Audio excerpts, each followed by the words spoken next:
Hammamizga tartibli insonlar yoqadi. Uyda tartib bo'lgani yoqadi, farzandlarimiz tartibli bo'lgani yoqadi. Nima uchun? Nima uchun deganda, tartib bu odamning o'sishiga, ulg'ayishiga juda ham zo'r ta'sir qiladi. Lekin ayrim insonlar tartibga boshi bilan sho'ng'ib ketadi-da, tartib uchun xizmat qila boshlashadi. Ya'ni butun hamma narsasi qo'yib qo'yib, faqat shu tartib. Bir xil ayrim kishilar aytgan edi, bittasi aytgan edi, to'shakda yotganimda esimga tushib qoladi, yuvilmagan bitta tarelka qolib ketgan edi deb o'rnidan turib borib shuni yuvib kelaman degan. Albatta bu degani odam tartib uchun xizmat qilyapti degani. Aslida tartib odam uchun xizmat qilish kerak. Ya'ni hamma narsa me'yorida yaxshi. To'g'rimi, yo'qmi? Nukkasidan tushib ketish kerak emas. Lekin tartibli bo'lish hamma narsada.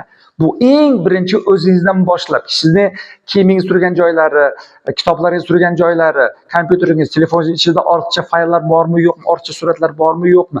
Hammasida tartib. Mana shundan boshlang. Birinchi qadam nima deydi? G'oliblik qadami yoki g'oliblikka qarab o'sish, ulg'ayishga qarab birinchi qadam bu tartib. Eng qiyini odam o'zini tartibga solish kerak. Aytadi-ku, kuchli odam minglarni boshqaradi. Undan ham kuchlisi o'zini boshqaradi degani. Uchrashguncha.